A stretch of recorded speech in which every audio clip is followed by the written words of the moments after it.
Assalamualaikum warahmatullahi wabarakatuh.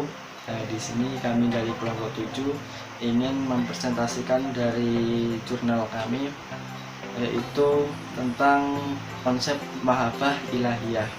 Di sini kami beranggotakan 4 orang, yaitu saya sendiri Muhammad Ridwan, NPM 1901011108 pada nomor urut 140.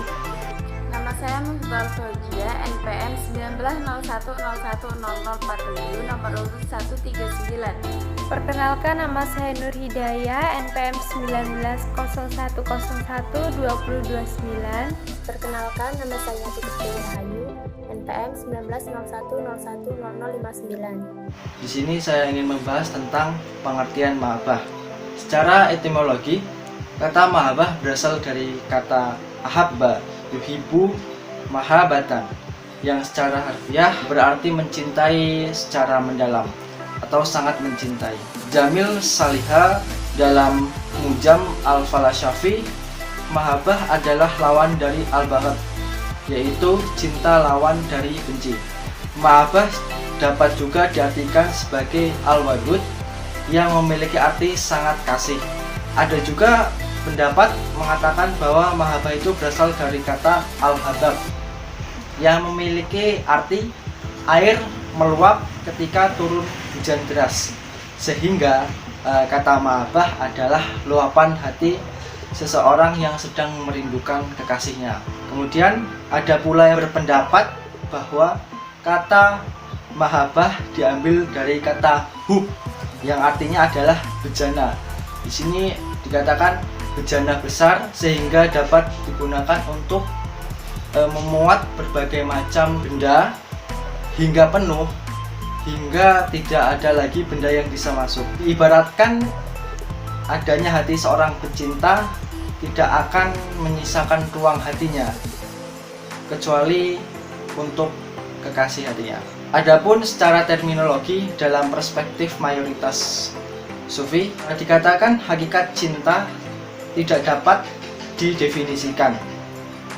Imam Al-Qushairi berkata, cinta tidak akan bisa dibatasi dengan satu penjelasan, melainkan dengan kehadiran cinta itu sendiri.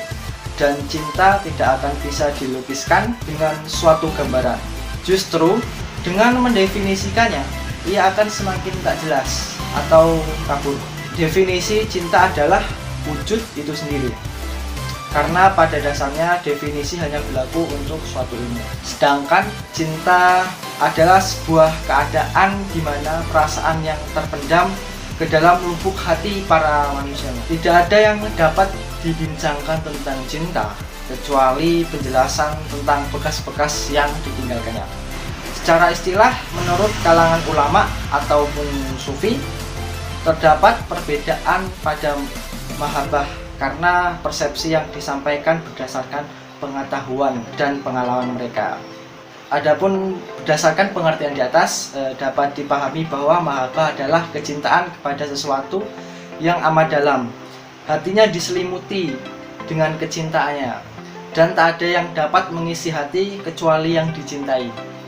Meskipun dengan pengorbanan, dirinya selalu ingin menyatu dengan yang dicintai. Cinta kepada Allah adalah tujuan yang paling mendasar dalam segenap makomat-makomat yang ada. Selain merupakan derajat yang paling tinggi, karena setelah derajat itu tiada terkecuali hanya inti dari cinta itu sendiri yang selalu sejalan dengannya, seperti kerinduan, damai, dan ridho. Adapun makomat-makomat yang ada sebelum cinta ialah taubahnya, semacam mukodimah untuk dapat menuju cinta, seperti bertaubat, bersabar, dan zuhud. Ya, baiklah, itu saja materi yang bisa saya sampaikan, kemudian akan dilanjutkan oleh rekan-rekan saya. Di sini saya akan sedikit menjelaskan tentang tujuan dan kedudukan mahabbah dalam tasawuf. Yang pertama, tujuan mahabbah yaitu untuk memperoleh kebutuhan baik yang bersifat material maupun spiritual, untuk mencapai tingkat rohaniyah tertinggi dengan tercapainya gambaran yang mutlak, yaitu cinta kepada Tuhan untuk memperoleh kesenangan, di dalam batinnya, yang sulit digambarkan dengan kata-kata tetapi hanya dapat dirasakan oleh jiwa. Yang kedua yaitu kedudukan.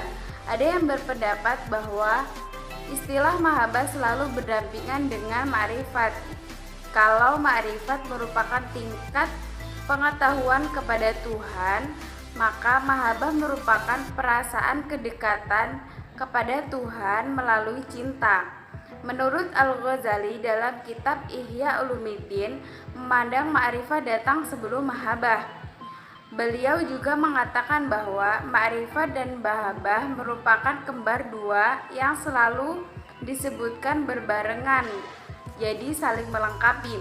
Dengan kata lain, mahabbah dan ma'rifah menggambarkan dua aspek yang ada pada seseorang safi dengan Tuhannya. Terima kasih. Pada kesempatan kali ini saya akan menjelaskan sedikit materi tentang alat yang digunakan untuk mencapai mahabbah dan tokoh yang mengembangkan ajaran mahabbah. Alat yang digunakan untuk mencapai mahabbah ada 3. Yang pertama adalah al-qalb, yaitu alat yang digunakan untuk mengetahui sifat Tuhan. Yang kedua adalah roh atau alat yang digunakan untuk mencintai Tuhan. Yang ketiga adalah sir atau alat yang digunakan untuk mencintai Tuhan, namun sir ini lebih halus daripada roh. Yang kedua adalah alat tokoh yang mengembangkan ajaran mahabbah. Tokoh yang mengembangkan ajaran mahabbah adalah Robiah Al-Adawiyah. Dia adalah seorang zahid perempuan yang berasal dari Basrah. Dia hidup pada tahun 713 sampai 801 Hijriah.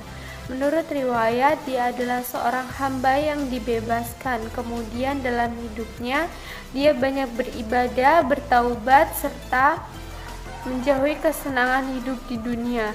Ia adalah seorang penganut ajaran zuhud yang mengedepankan ajaran falsafah cinta serta rindu kepada Allah Subhanahu wa Ta'ala. Di sini saya akan melanjutkan penjelasan dari konsep mahabbah ilahiyah, yaitu tentang mahabbah dalam pandangan Al-Quran dan Al-Hadis. Banyak ayat-ayat dalam Al-Quran yang menggambarkan bahwa antara manusia dan Tuhan dapat saling mencintai. Dalam Quran Surat Ali Imran ayat 30, yaitu jika kamu cinta kepada Allah, maka turutlah aku dan Allah akan mencintai kamu. Dalam Quran Surat Al-Ma'idah ayat 54 juga disebutkan Allah akan mendatangkan suatu umat yang dicintainya dan yang mencintainya. Di dalam hadis juga dinyatakan, hambaku senantiasa mendekatkan diri kepadaku dengan perbuatan-perbuatan hingga aku cinta padanya.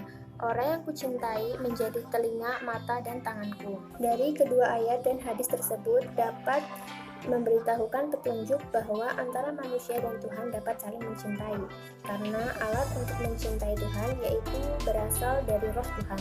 Roh Tuhan dan roh yang ada pada manusia sebagai anugerah Tuhan bersatu dan terjadilah mahabbah. Ayat dan hadis tersebut dengan menjelaskan bahwa pada saat terjadi mahabbah, diri yang dicintai telah menyatu dengan yang mencintai, yang digambarkan dalam telinga, mata, dan tangan Tuhan.